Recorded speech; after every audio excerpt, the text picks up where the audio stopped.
And that's what it was. And after the sparring, we respected each other. Like, it was a different type vibe after we sparred, honestly. Now it was like, oh, damn, bro. Like, damn. Like, we really started to get to know each other, you feel me? Because when he came to our gym, he was popular. Like, Shakur was the guy. They knew him. Everybody knew him, and amateurs. One thing I can say, though, because, I've been seeing, we've been amateur together and stuff. Right. Yeah. Teo can fight. Teo can fight. The boxing world was stunned after a sparring leak showed Keyshawn Davis knocking out Shakur Stevenson. The clip highlighted Davis's skill and timing. Emphasizing the intensity of high-level training sessions, Davis pointed out that Teofimo Lopez is a capable fighter, noting that he had seen both amateur Stevenson and Lopez in action. His observation suggests that while talent is evident on all sides, preparation, speed, and strategy remain crucial factors in determining who ultimately dominates in the ring. Against Shakur playing out, because you want me to tell you the truth, like, this fight could have been the winner's bracket fight. In other words, they're jumping to it, but at the end of the era, it may have been Teo and Shakur, especially if you would never fight Shakur, right? How do you see this fight playing out? I see it playing out, let's say, I see it starting off slow. Okay. And then I see as Shakur wins the first round, as Shakur wins the second round, slowly, I think Teo is going to eventually start picking it up and start imposing his will. Right. And then, it's just going to go from there. That's how I think it's going to go. That's a fair assessment. That's a fair one. Especially for that. Davis recalls his sparring session with Shakur Stevenson, saying it wasn't personal, just competitive. He explains that stepping into the ring, he couldn't land clean shots while Stevenson's counters connected easily.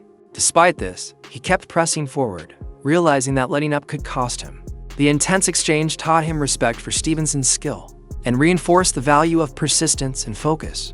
Sparring day come, I'm confident. I'm knowing I'm about to go in here and beat him up, right? Man, I get in the ring, man. Why I cannot hit this man, right? I cannot hit him, but he touching me. So I'm like, oh, it's different. He different. Like, he different. So I just keep, I'm 14, he's 16. I just keep going, I just keep going. So some getting through, some not, some getting through, some getting not. And I felt as if I was to step off the gas pedal, he was gonna get me. So I just had to keep going, you feel me? And I know he explained that a lot of times in interviews, like that's why he respect me so much, because in that sparring right there, I didn't respect him at all. I was trying to F him up, you know what I'm saying? Like, and that's what it was. And after the sparring, we respected each other. Like, it was a different type vibe after we sparred, honestly. Now it was like, oh, damn, bro, like, damn. Like, we really started to get to know each other, you feel me? Because when he came to our gym, he was popular. Like, Shakur was the guy. They knew him. Everybody knew. 3 interview Shakur Stevenson has been training intensely throughout his fight camp, demonstrating remarkable focus and dedication. Every session is approached with discipline as he fine-tunes his technique, sharpens his speed, and strengthens his endurance. Stevenson's commitment extends beyond physical preparation. He studies opponents, analyzes strategies, and visualizes different fight scenarios to ensure he is mentally ready. His camp emphasizes consistency, precision, and improvement in every aspect of his game. By maintaining this level of concentration, Shakur aims to enter the ring fully prepared, confident and in peak condition, ready to execute his game plan and perform at his absolute best. Discipline, time away from my family. How you gonna beat me? Ain't no way you can beat me that way, bro. Why I keep saying I'm the best. Niggas don't want this shit more than me. I know it. I know it. I want this shit so bad. So bad. Shit easy, gang. Easy, man. Easy. Always easy, man. You already know. Always easy, man. This supposed to be a sprint. Let's go. This ain't no sprint. No, it's a job. Let's go. We ready. Davis reflects on his long-standing connection with Shakur Stevenson. From the very beginning, the two shared a bond that went beyond the ring, with Keyshawn describing Stevenson as a brother. Despite their close relationship, a competitive rivalry developed, pushing both athletes to improve and challenge each other at every stage of their careers. This mix of camaraderie and competition helped shape their growth as they learned from one another while striving to excel. Keyshawn emphasizes that their rivalry was always rooted in mutual respect, and a shared desire to reach the highest levels of boxing. It's family, bro. Like I'm never ever fighting Shakur. You know what I'm saying? I'm not. It's not even gonna feel right. What were some of the experiences like with you guys growing up like as young men and young teenagers in Virginia? Like what's some of those things that shaped you to know like he's my brother, man, I could never do that? Yeah, the moment when I was like, all right, yeah, Shakur, I genuinely actually got real love for you was when I was going through my deep depression times. Even before I was going into the mental home, I used to tell my brother a lot. But then I started like backing off from my little brother because he was my little brother. I started talking to Shakur a lot about like how I was feeling and how I was thinking and what I was doing to myself.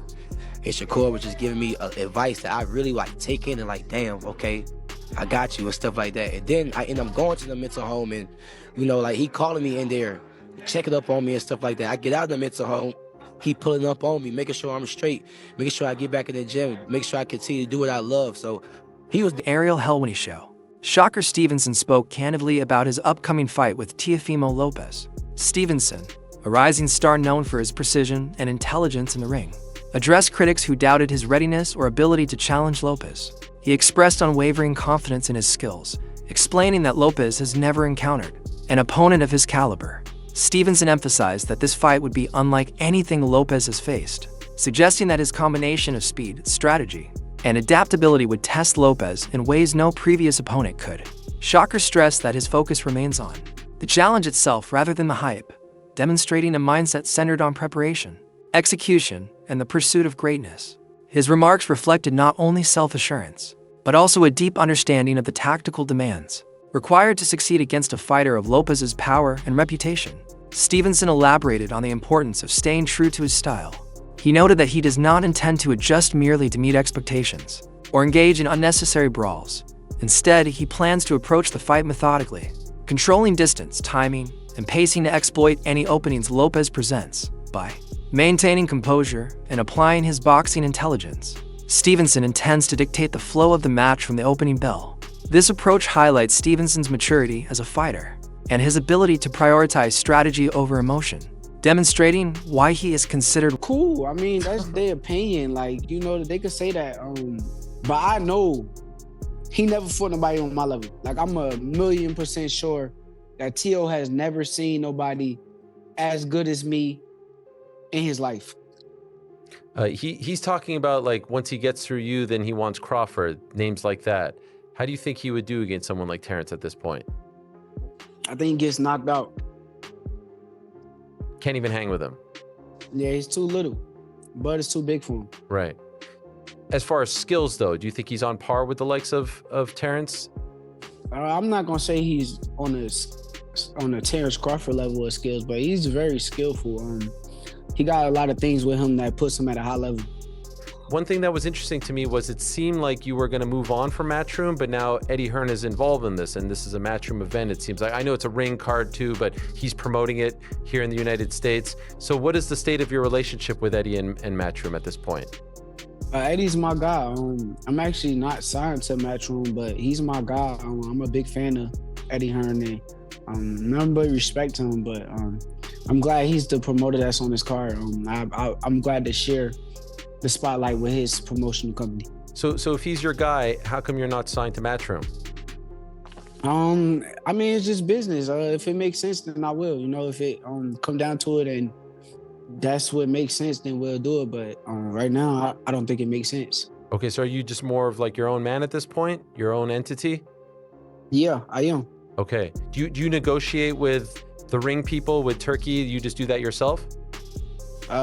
Booz Ennis, a respected boxing analyst and commentator, provided his assessment of the Stevenson-Lopez matchup and has issued a strong warning to Teofimo Lopez, stressing that underestimating Shakur Stevenson would be a grave mistake. He highlighted that Stevenson's speed is more than just physical quickness. It functions as a powerful tool in his arsenal, allowing him to control exchanges, evade attacks, and create openings for precise counters. And has emphasized that fighters who rely solely on power without accounting for timing and movement are often vulnerable against Stevenson. According to Ennis, Lopez must respect Stevenson's capabilities as the combination of intelligence and velocity, and the young champion presents a unique and dangerous challenge in the ring. Pick them apart. And I gotta tell everybody that what you call him is real athletic too. Teofimo. So I mean, I don't think it's gonna be an easy fight. You know what I mean? People think, a lot of people say it's gonna be easy and all that. Nah. Teofimo can punch and he can box. And like I said, he's real athletic. So, you know what I mean? That'll make it a little difficult right there. You know what I mean? I see a lot of people going back and forth with it. Some people think Teo got the advantage because of the weight and that he's athletic and explosive. Some people say Shakur is the better boxer. Yes. Right? Yeah. How you see that fight ending? Well, they saying, they've got the weight and all that. I see Shakur box big guys, light heavyweights and all that stuff. Just like Boots, he boxes heavyweights and put the heavyweights down. You know what I mean? I think that's the right move for him. You know what I mean? Get up, and I think he can really do good at that weight. This isn't a stoppage. I'm looking at a decision, not a stoppage. But then all according how Teo come in. If Teo come at him, he's gonna run into some shots. It might be over. You know what I mean? Now, you always tell me it's the shot that you don't see coming. That's it. That power is speed. Right. So, could it be a situation where people underestimate Shakur's punching power? Yeah. I think Shakur can punch. You know what I mean? I think he can punch. It's just like I said, speed is power. Not them guys, muscle-bound guys come in and they tell me, he can punch and all that. Like I just got finished saying, like you just got finished saying, matter of fact. The punch that you don't see knocks him out. And they always say, man, I didn't see that punch coming.